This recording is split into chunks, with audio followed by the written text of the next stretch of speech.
올해 연말정산 달라진 점에 대해서 간략하게 알아보겠습니다. 올해는 예년보다는 세법 개정 내용이 아주 적습니다. 첫째, 기부금 공제가 있는데 지정기부금 한도가 초과하면 5년간 이율 공제가 되고, 종교단체 외에 지정기부금 공제 한도가 근로소득 금액의 20%입니다. 종교단체는 10%죠.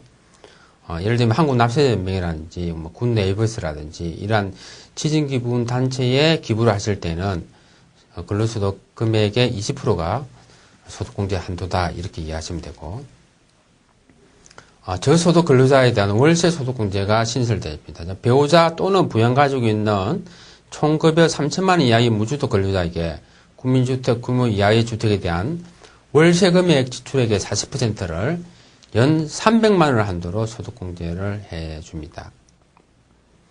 단, 이 월세 소득공제를 받을 때 주의하셔야 될 것은 집주인의 상황에 따라서 집주인의 세금이 첨가될 수 있습니다. 즉, 사업자의 집주인의 이제 세금이 첨가될 수 있기 때문에 다음에 월세를 인상을 요구할 수 있습니다. 그래서 이 부분은 주인하고 잘 상의해서 소득공제를 받아야 되지 않는가, 그렇게 생각이 듭니다.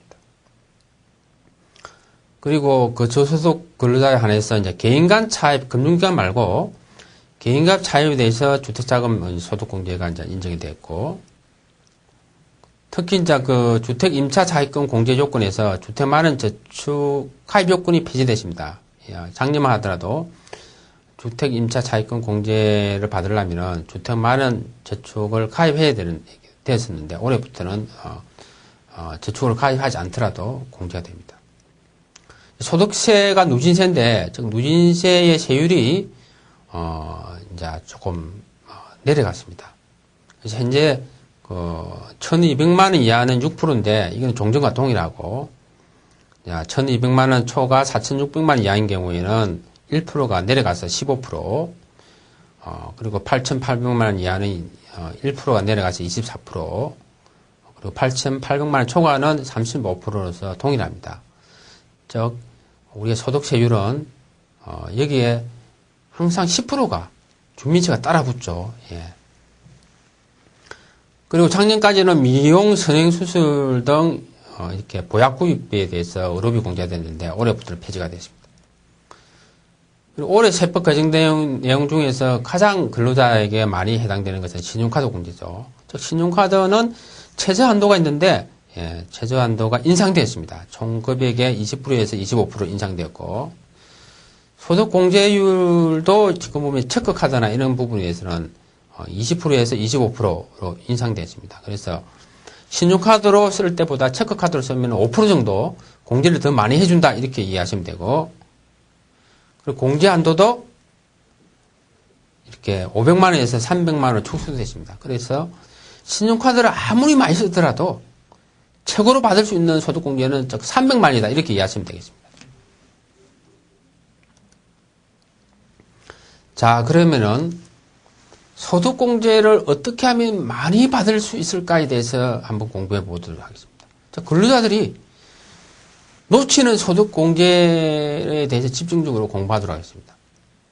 연말정산 때 세금을 많이 한거 받으려면 소득공제를 많이 받아야 되겠죠. 근데 세법이 아주 복잡합니다. 그래서 일반인들이 세법전을 보시더라도 이해할 수 있는 그런 내용이 아닙니다. 예, 그래서 조금 이렇게 일반인들이 이해하기 쉬운 용어로 한번 설명하도록 하겠습니다. 특히 우리가 부모님이라고 하면, 공제받을 수 있는 부모님은 호적에 등재 안 된 부모님도 가능하다. 호적에 등재 안 된 부모님은 통장이나 반장에게 인후보증서, 즉 이분은 호적에 등재 안 돼 있지만은 이 자녀의 어머니가 맞습니다 해서 확인서를 받는 것이 인후보증서입니다. 인후보증서를 받아서 공제받을 수 있고, 부모님이라는 것은 장인, 장모님, 처 부모님도 해당되고 남편에 관한 부모님도 해당됩니다. 그리고 같이 거주해도 되고 시골에 따로 살아도 공제받는 데는 전혀 문제가 없다는 거고, 그리고 올해 사망하시면은 올해까지는 소득공제가 된다, 이렇게 이야기하시면 됩니다. 그리고 이혼한 부모도 당연히 뭐 부모님 공제됩니다. 그렇지만 배우자는 사실로는 공제가 안 됩니다. 그래서 배우자 공제를 받으면은 12월 말일에 이제 법률로 혼인신고가 되어 있어야 공제받는다. 자녀도 마찬가지입니다. 자녀도 호적에 등재 안 돼 있어도 당연히 자녀 소득 공제가 됩니다. 그리고 형제자매는 공제가 되는데 형제자매도 배우자의 형제자매도 즉 처남처제도 시동생도 우리가 일정한 요건에 해당되면 소득 공제가 됩니다. 단 우리 형제자매는 공제를 받으려면 주민등록에 같이 올라 있어야 된다. 부모님이나 배우자나 자녀는 따로 살아도 전혀 공제받는데 불이익이 없습니다. 다만 형제자매는 12월 말일 현재로 주민등록에 같이 올라 있어야 된다는 것을 기억해 두시기 바랍니다. 자, 구체적으로 부모님 공제를 누가 받을 수 있는가에 대해서 보겠습니다. 건강보험증에 부모님이 등재 여부에 관계없이 형제 중에 한 사람만 받아야 된다. 그래서 차남이나 출간 딸도 받을 수 있고 사위나 며느리도 받을 수 있지만은 한 사람이 받아야 된다. 그래서 이중으로 공제받으면 국세청산에서 자동으로 적발돼서 가산세 포함해서 추징되죠. 그리고 사업자인 오빠도 공제받을 수 있습니다. 그래서 좀 알아보셔야 되고 형님이 공제받다가 퇴직을 해서 내가 받았는데 다시 형님이 취업을 해서 형님이 받은 경우 형님도 받고 나도 받아놓으면 이중공제가 되겠죠. 그래서 형제간끼리 이중공제 받지 않도록 주의해야 됩니다. 특히 부모님 이제 기본공제 요건을 보시면은 나이가 60세 이상이 돼야 부모님 기본공제 150만 원을 받을 수 있죠. 그리고 소득금액이 100만 원 이하여야 됩니다. 소득금액 100만 원 이하는 직급별로 다 틀립니다. 조금 이따가 구체적으로 알아보도록 하겠습니다. 그리고 세 번째로 생계를 같이 해야 된다 이렇게 되어 있습니다. 세법에는 부모님 소득 공제를 이제 이야기할 때 부모님과 같이 생계를 해야만이 공제된다 이렇게 이야기하고 있고 육군 해석은 즉 근로자의 생계비로 부모님이 생계를 해야 된다 이런 이야기죠. 즉 내 생계비가 내 생활비를 보내주지 않으면 부모님이 생활하시는데 굉장히 어려움이 있다 이런 이야기입니다. 그렇지만은 실제적으로 실무적으로 보면은 거의 무시해도 좋습니다. 그래서 실제적으로 통장사본을 연말정산할 때 제출하는 것도 아니죠. 특히 우리 납세연맹이 이제 가건연도 환급 대행을 할 때 따로 사는 부모님에 대해서 소득공제 신청을 하게 되면은 일부 세무서에서 객관적인 증빙인 뭐 통장사본 등을 요구할 때도 있지만은 이때마다 우리 한국납세연맹은 좀 항의운동을 해서 직접 찾아뵙고 현금으로 드린 효자는 공제 안 되고 통장으로 드린 자녀만 공제되냐 이런 우리가 좀 항의 운동을 해서 다 환급을 받았습니다. 그리고 특히 연말정산에서는 형제간끼리 이중공제만 받지 않으면은 사실상 실질적으로 생활비를 보태주면 뭐 통장사본을 이렇게 제출하지 않기 때문에 생활비를 보태주면서 실질적으로 뭐 해야 된다는 이런 요건은 무시해도 좋다. 이제 이런 설명을 들을 수는 있습니다. 자, 그러면 소득공제 종류별로 소득공제 요건에 대해서 알아보겠습니다. 자, 일단 나이 요건과 소득 요건을 이해하셔야 되는데 나이 요건이라는 것은 본인이나 배우자의 직계존속, 부모님 같은 경우는 만 60세 이상을 이야기하고 자녀는 만 20세 이하인 경우에 기본공제 되죠. 그리고 본인 및 배우자의 형제자매는 만 20세 이하 경우에 이제 기본공제가 된다는 것 자체가 이제 나이 요건을 이야기합니다. 소득 요건은 소득금액 100만 원을 이야기하는 거죠. 소득금액 100만 원이 이하인 요건을 이제 소득 요건이라고 합니다. 이 부분은 조금 이따가 자세히 알아보도록 하겠습니다. 그래서 기본공제나 이제 보험료 공제는 나이 조건과 소득 요건을 다 충족해야만이 공제된다. 이렇게 이야기하시면 되겠죠. 그래서 소득이 없는 만 59세 어머니 보험료 공제는 안 된다는 겁니다. 즉 59세가 되면은 60세가 안 되는 거죠. 나이 요건에 해당이 안 됩니다. 그렇기 때문에 보험료 공제는 안 된다는 거죠. 기본 공제도 안 되고. 그리고 28세 소득이 없고 같이 사는 동생의 기본 공제도 안 된다는 거죠. 자, 형제자매는 20세 이하라면 기본 공제가 된다 그랬죠. 기부금도 마찬가지입니다. 기부금은 이제 자녀 기부금은 나이 요건과 소득 요건이 충족해야 되고 기부금 같은 경우에 배우자는 당연히 나이 요건에 해당겠죠. 소득 금액이 100만 원 이하인 배우자가 기부한 거는 이제 기부금 공제되지만은 여기와 같이 소득 금액이 100만 원이 초과하는 학습지 교사인 배우자 명의의 기부금은 공제 불가능하다. 이렇게 표현했죠. 부모님 기부금 공제는 당연히 안 됩니다.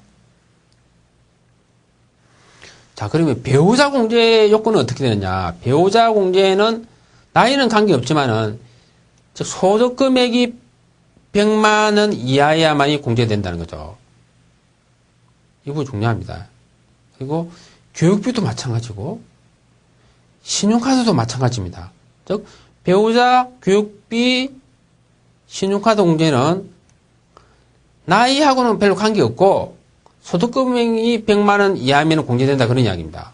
그래서 54세인 아버지의 신용카드는 공제가 가능하다는 겁니다. 기본공제는 안 되지만 공제 가능하고 자 22세 대학생 처제는 기본공제는 안 되지만은 대학 등록금 공제, 즉 교육비 공제는 소득이 없기 때문에 공제가 가능하다 그런 이야기죠. 그리고 소득이 없는 52세 어머니는 기본공제는 당연히 나이가 60세 안 되기 때문에 공제 안 되죠. 그렇지만은 신용카드는 공제된다 이런 이야기입니다. 아주 중요한 얘기입니다. 그리고 의료비 공제는 나이하고 소득 요건하고도 전혀 관계없이 무조건 공제를 받을 수 있다. 그래서 소득이 있는 어머니도 공제가 된다 그런 이야기입니다. 그리고 맞벌이 부부 같은 경우에 배우자 연봉에 관계없이 아내 의료비를 남편이 몰아서 공제 가능하다 그런 게죠. 거꾸로도 가능하죠. 그리고 같이 거주하는 연봉 1,500만 원인 54세 아버지 의료비도 아들이 가능하다는 겁니다. 그리고 여기서 나이 요건을 판단하실 때 주의해야 될 것은 나이 요건을 판단할 때 장애인은 나이와 관계없다는 거죠. 자, 장애인이라는 것은 장애인복지법상에 장애인 카드가 있는 경우도 있고 암이라든지 중풍, 치매, 난치성 질환 등 세법상 장기간 치료를 하는 중증 환자로서 장애인에 해당되는 경우가 있습니다. 즉 이런 경우에는 병원에서 장애인 증명서를 발급받으면 장애인에 해당됩니다. 즉 장애인에 해당되면 나이에 관계없이 기본공제를 받을 수 있다는 겁니다. 예를 들면 천안천세가 백혈병이 걸렸는데 나이는 20세가 넘어갔다. 그렇죠. 20대 초과하지만은 장애인 증명서를 발급받으시면은 나이에 관계없이 기본공제 150만 원, 장애인 추가공제 200만 원, 합계 350만 원을 받을 수 있다는 거죠.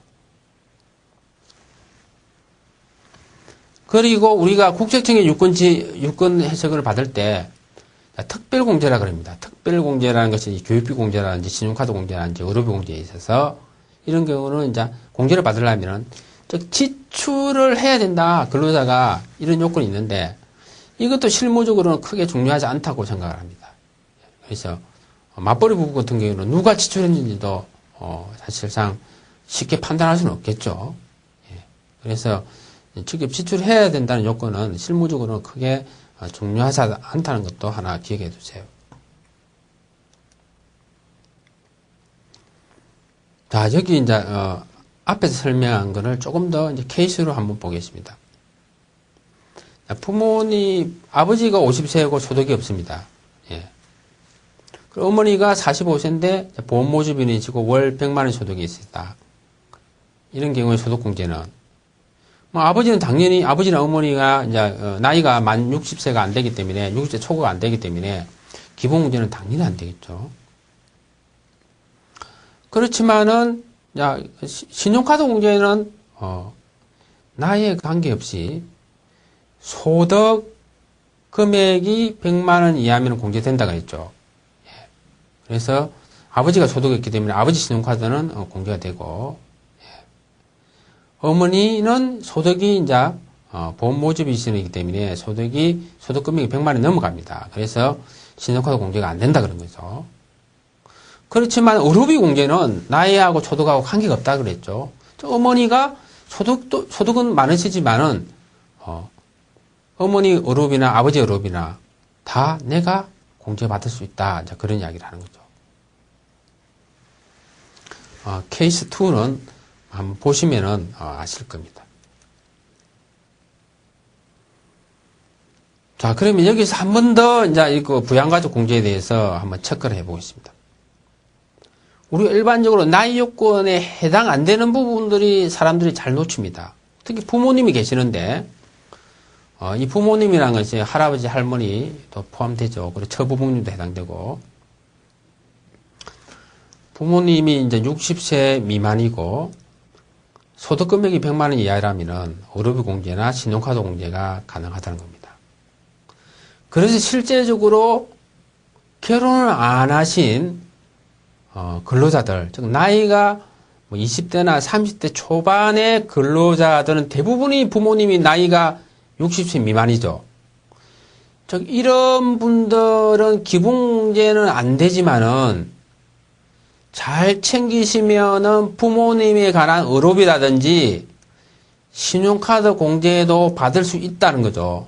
그래서 상당히 유의 있게 봐야 됩니다. 특히 부모님이 장애인이 있으라면 암이나 치매, 중풍 등 난치성 질환 등 장기간을 치료하는 이렇게 장애인이라면은 나이가 관계없이 기본공제나 보험료 공제도 된다, 이렇게 알아주시면 됩니다. 자, 자녀도 마찬가지죠. 자녀가 20세가 초과를 하면은 기본공제는 안 되지만은 소득 금액이 100만 원 이하라면은 의료비 공제라든지 신용카드 공제가 가능하다는 겁니다. 뭐 형제자매도 마찬가지죠. 형제자매가 20세가 초과하면 기본공제는 당연히 안 되죠. 그렇지만은 소득 금액이 100만 원 이하인 경우에는 소득 금액이 100만 원 이하고 주민등록상에 같이 올라 있거나 같이 사다가 동생이 지방 캠퍼스로 이사나 주민등록 옮기거나 학교 때문에, 그리고 내가 시골에 같이 있다가 서울에 직장을 잡아서 이렇게 일시퇴가한 경우에는 같이 거주한 걸로 봐서 소득공제 가능합니다. 그런 경우에는 형제자매에 관한 의료비 공제나 교육비 공제가 가능하답니다. 그래서 형제자매가 있는 경우, 배우자 형제자매도 마찬가지죠. 그리고 대학생일 경우 형제자매가 아주 우리가 잘 챙기셔야 됩니다. 대학교 등록금이 꽤 많죠. 한 700만 원, 600만 원 됩니다. 그래서 주민등록만 잘 옮기시면은 공제를 받는 경우도 많이 있다, 이렇게 기억해 두시면 되고, 특히 형제자매에 관한 신용카드 공제는 안 되죠. 참고를 해 두시면 되겠습니다.